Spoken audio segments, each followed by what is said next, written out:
question I have for you is the spirit of fear preventing you from a breakthrough? One of the enemy's greatest weapons is a spirit of fear. It keeps you in a state of complacency. It keeps you in a state of doing nothing. And sometimes the Bible says it's good to be still and to wait on the Lord. But have you been waiting for more than a season? Because if you've been waiting for more than a season, the Bible also says faith without works is dead. Paul wrote, "You show me your work without faith, and I'll show you mine by my faith." So what does that mean? Take a person praying on a car. They might not have a way to get to work, and the bus may take them 2 hours. And if they had a car, that car might get them to work in 15 minutes and give a lot of time back into them and back into their life. So one thing they could do is pray and wait on the Lord for a car. And maybe he's going to deliver that by a family member, a colleague, somebody that knows them and knows their need. Maybe God's going to meet that need through them. But if they've been waiting on that for more than a season, the way they would demonstrate their faith by their works would be to go to a car dealership. And they take the little bit of money they might have saved, $500, $1,000, and go in there and ask to speak to the manager or talk to one of the guys on the lot and say, "Hey, I see all the cars y'all got out here, $2,000, $3,000, $4,000. Tell them who you are. Say, Jesus is my Savior, and I'm believing on him for a car, and I know you guys don't have any. It doesn't look like you got anything like that for me right now. But I got $1,000 here in my pocket, and I know y'all get a lot of trade-ins. So if you get a trade-in on a running car, something that you can use, instead of selling it off to the wholesalers, if you get a car in on a trade that you can sell to me for $1,000, call me, and I'll come look at it and maybe take it." Now let's say that person goes to 5 car dealerships. Let's say they go to 10 car dealerships and do that same thing. What's going to happen in a month's time? In a month, 2 months, their works is going to equate to something. They're going to get a phone call and say, "Hey, we just got a 1995 Honda Civic trade-in. We were going to sell it to the wholesalers for $1,000, but you've been calling us every week, following up, checking in. We remember who you are and know who you are, and we know this is going to help you with your situation. Have a car go to work. We're going to give you this car, or we're going to give it to you for the $1,000 you said you had saved up." That's what the Bible talks about when Paul writes, "You show me your faith without works, and I'll show you my faith by my works." But most people don't understand this principle, especially Christians, especially believers. A lot of times they just get in the prayer closet and pray without doing anything other than praying. Praying is necessary. Talking to God is necessary. But sometimes he wants to see you couple that prayer with works. That's why he wrote it in his word. That's why it's in the Bible. So I'm not saying it's one or the other. I'm just asking, if you're in a season where you're looking for a breakthrough, and that season has been 1 year, 2 years, 4 years, 5 years, 10 years, 20 years, my question to you would be, what are your works? I see your faith, and that's good. But what are your works?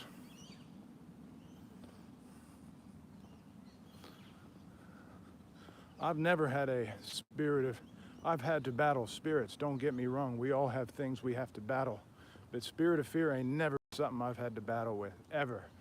I remember being 17, 18 years old in Charlotte, North Carolina, in traffic, approaching we were in the left-hand turning lane. It was 2 lanes to turn left. And traffic was heavy. There was a lot of cars. And as I pulled up to the light, there was I can't remember, I must have been second in line, and there was a car in front of me, and then in the lane to my left, there was another car. The lady in the front of the line had her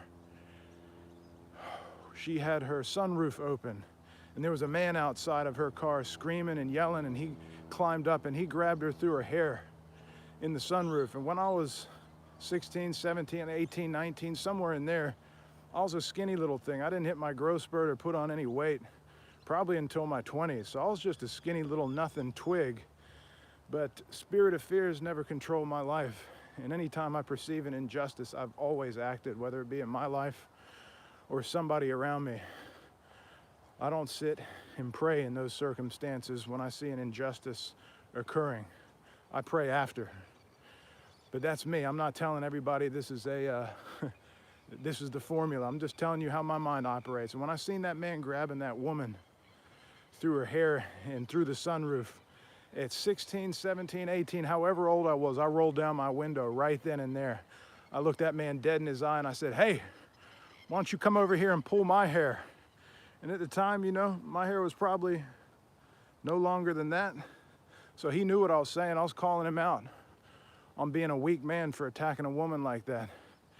And he immediately started coming to my car, and I thought to myself in that moment, I was like, okay, if I get a punch through my window, that's not gonna be good, so I gotta get out and protect myself. So I immediately got out and squared up with this guy, eye to eye. I didn't know what was gonna happen, but I knew I'd rather get punched. I'd rather take the hit than see this lady get beat down in traffic. There must have been 20 cars there was cars everywhere. Nobody did anything. Everybody around me encapsulated by that spirit of fear, but not me. And we squared up, we got eye to eye. He's like, "Don't you know I could kill you?" He was angry. He's like, "I could kill you right now, man. I said, "You go ahead and try. See how that works out for you." And I had my buddy Cyril with me. Cyril's a big old dude, must have been, I don't know, well over 6 feet tall. And he didn't come over, but he got out of his car, out of the passenger side, and just stood there next to the car. And maybe he looked over at Cyril. He wouldn't have been scared of me. Maybe he looked over at Cyril and wondered whether he might get himself in trouble. I don't know what was going through the guy's head. He just told me, "Don't you know I could kill you right now?" I told him, go ahead and try if that's what he thought was best. And he just said a few other things. And by this time, the lady had sped off through the red light. It didn't turn green yet, but she ran through it. And by the time he got back into his car, still muttering things under his breath, she was gone. And I got back in my car. And that's what I mean about spirit of fear. If there was a spirit of courage in everybody around me, that would have worked out even better for the situation, because there would have been 5 or 10 people getting out of the car, and we would have, as a group, corrected this behavior, not wait for the police, not wait for anything. If people demanded a certain standard in the society we live in, rather than waiting for politicians, police, government officials to determine this standard for us, we would create a better society together, because nobody would tolerate that. If something were to happen like that and everybody get out of their car, well, this stuff's going to happen a lot less, because people wouldn't be okay in accepting it. But that's what I mean by spirit of fear, man. A lot of people, the way they allow that spirit of fear to grab a stronghold of their life is when it comes, they just say, "I'm going to pray and wait on God and not do anything." And that's one of the enemy's greatest tricks, is to keep you in a state of complacency without questioning, should I still be here? Because you're not questioning if you're just sitting and praying and leaning on a shovel and praying for a hole. If you're doing that, the enemy's got you exactly where he wants you, because you're not talking to God in the way that you ought to be. And by that, I mean, God, I've been in this season for X amount of years. I've been praying and praying. Nothing's happened. I haven't got my breakthrough. Is this the thorn in my side you want me to live with for the remainder of my days? Paul had a thorn in his side. And when Paul prayed to you, he said, "Take it, or give me the grace to live with this thing." Are you talking to God like that? Or are you just wailing in the closet every day? "Oh, how much longer, Lord? How much longer, God? How much longer am I going to have to suffer like this? When will it end?" Are you talking like that? Or are you talking like Paul? "Look, give me the grace to live with this thorn, or deliver me of it." And Paul says he wasn't delivered of it, but he went on to learn how to live with it. But either way, he combated that. He didn't take that first approach and just cry about it every day like I see so many people doing. And again, it's a trick of the enemy. I'm not saying these are bad people. I'm not saying I'm any more righteous than them. I'm just saying I can see where you're tripping. I can see the stronghold over your mind. I can see it. And I'm trying to pull you into correction. I'm trying to pull you out of a trap the enemy set for you. But a lot of people, they get comfortable in these traps, man. They learn to live in dysfunction. They learn to live in a state of trauma. It becomes normal. It normalizes in their life. They get used to it. And even though it's uncomfortable, it becomes comfortable, if that's even possible. And that's a real sad shame, because God don't want us to live in defeat. And if we are in defeat, he wants to give us the victory or give us the grace to live with a thorn, but not in defeat, and not when there's injustice present. If there's injustice present, we call on a just God, a righteous God, a God that knew us in our mother's womb before we were even born. But a lot of people don't get this, man. A lot of people don't mind staying stuck. And these people will act righteous with you. They'll tell you, well, I just pray and we're just waiting on the Lord. And there's times to do that. I'll give you an example in my own life. I suffered from L5-S1 spinal degeneration for 10 years.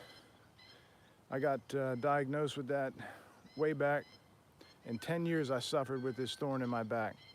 And in the beginning, it took them a year or two to even diagnose it. They thought I was making it up. Wasn't until they MRI'd me. They MRI'd me once, didn't see anything. Tried to call it psychosomatic or in my head for a while. But when I got that second MRI a couple years later, or a year or so later, they said, oh, this is where we see it now. It wasn't showing up. And I was on morphine for 10 years. While I was on the morphine, man, there was times where it took me an hour to go to the bathroom in the morning. There was times, actually throughout that whole 10 years, I couldn't stay seated, even in a comfortable chair, for more than 20, 25 minutes without having to get up and move. I just could not be comfortable sitting down. And I was running doctor to doctor, test to test, medicine to medicine. And honestly, after we got to that, about the 8-year mark, 9-year mark, somewhere in there, I met with a doctor who basically put a medical gun to my head. He told me, look, this medicine's strong, man. He wasn't even my doctor. My doctor had to refer me to a specialist because here in Australia, they can't keep prescribing you this just as your regular doctor. You got to go every few years, see a specialist and see what that say, and they'll either sign off on the medication or not sign off. So I went and seen this surgeon, neurosurgeon, and he told me he was really successful in what he did and that kind of thing. But me, I do a lot of research, and I saw that, let me see, 70% of the people, it was something, I can't remember the exact statistics, but out of all these surgeries, 70 or 80% of the people that got this surgery either described no pain relief or it got worse for them. So I told him, I appreciate you're a good surgeon and you got good reviews. I see on Google you do that kind of thing. Like, I think that's all great, but for this particular surgery you recommended, man, this thing here, statistically across your whole industry, is not something that benefits people like me, especially people that have been on strong medication. If I hadn't been on medication, maybe it would help, but from what I'm reading here, this is what I'm seeing. And he put a medical gun to my head. And this man told me, look, you can either get the surgery or I got to cut your medicine off. And I knew right then and there, that's not how God operates. So at that point is when I took Paul's approach. And I said, if I got to live with this thorn, so be it. Or God, I've been praying for deliverance for years, but at this point, I put this in your hands now. But what my action is going to be is to start chopping my medication in half and go from there. So after a month of taking my dose in half, after about a month, I chopped them again and started taking quarter doses. And right around the 3-month mark or something like that, I kept going with it and chopping down. And I remember it got to a point after 3 or 4 months where it had been about 36 hours when I realized, oh my gosh, I missed my dose yesterday and I'm fine. I tried to quit this stuff many times in that 10 years to get myself off it. I didn't want to be dependent on the medical industry, on big pharma, on a doctor to sign off on my treatment. I was like, man, if I could just go to the store and buy this stuff, maybe I would have stayed on it. But the process of having to go justify this to doctors every year, I got tired of feeling like a prisoner to this system. So when I went 36 hours without it, no pain, no nothing, man, I just fell on my knees and thanked God for it. But my action in that was part of my faith. My action was to start chopping those pills down, to do something. My action throughout those years was to go doctor to doctor, to let God take me through that process so I could finally end up at this guy that put that medical gun to my head and say, take this surgery that you don't want to take or lose your medicine. Because if I lost that medicine, man, I've tried to stop it many times in that 10 years. Like, the pain was excruciating, probably wouldn't have been able to work, probably would have had to stay home and smoke weed all day, find an excuse to never get off the couch. That medicine allowed me, this is what I told myself, this medicine allows me to go to work, to provide for my family, to take care of what I need to take care of. So when they threatened to take this away, I was thinking in my head, man, I'm not gonna be able to work. The withdrawals are not only gonna be bad, once the withdrawals are gone, I'm gonna be in such bad pain, man. I don't even know what I'm gonna do. It's painful on this stuff. This only takes away 70% of my pain. This 30% every day is bad. But yeah, man, it got to that point. God led me through a 10-year process there to where I wasn't just sitting and praying. I was going doctor to doctor, specialist to specialist, getting opinions, reading research on the condition of L5-S1 spinal degeneration. I was doing what I had to do for the process to God to lead me through this thing so he could get me to that doctor that put that gun to my head so I could say, no, this is not how God moves. God doesn't give us a spirit of fear. He gives us a spirit of power and sound mind. So if somebody trying to put this kind of fear in me, that's not coming from God. So I knew that was the wrong route to go down that surgical path, because I know that's not how my God operates. So then I coupled that with faith by works, chopping them pills in half. I didn't know where that would lead. I just knew I got to do something. I can't just sit here and pray anymore and run doctor to doctor. Running doctor to doctor is no longer an option. I'm gonna keep praying, but there's something I need to do. So I started small, just chopping in half and taking half doses for a month. And some of y'all, man, some of y'all need to start doing the same thing. Some of y'all need to take a long, hard look at what's my accountability in this? What could I be doing? Where am I scared to act? Why am I scared to act? Have I prayed about this fear? Have I asked God, is this I don't know, just read your Bibles, man. All the men in the Bible, Samson, David, there's been people throughout read the Old Testament, man. This fear ain't from God. God doesn't give you fear. He give you unhealthy fear, fight or frozen fear. There's healthy fear, like if you're waiting at an intersection and there's traffic coming. There's healthy fear where it's like, I'm not going to step out in front of this car and let it run me over. But situational fear, where you're just frozen, don't know what to do, scared to act, scared to do anything except the routine you've been in for 5 or 10 years. That's probably not from God. That's probably not from God.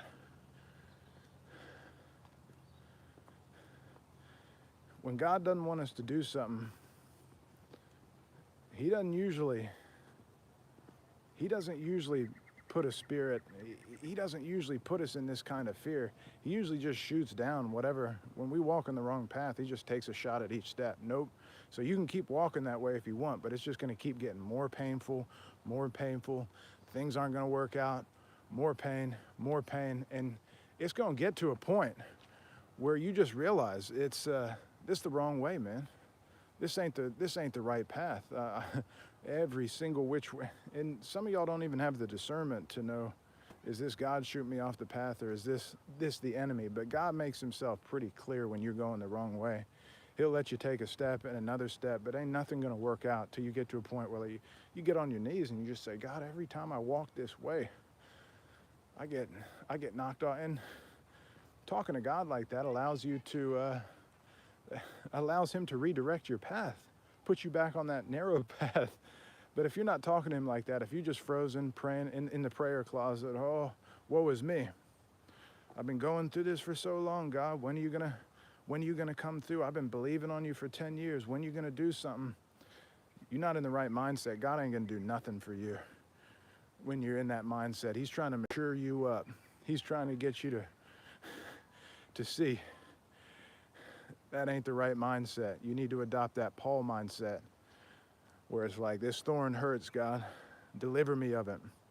Or give me your grace to live with this thorn another day, and to keep on this narrow path, and to keep doing your will, and to not give in to the enemy, to not give in to fear, and to keep on going until my last breath. That's all I got for y'all today, man. Hope that helps somebody out there, but I see this spirit of fear really as a stronghold in so many believers' lives, and somebody got to say something about it, because they ain't preaching about it in church. Love y'all.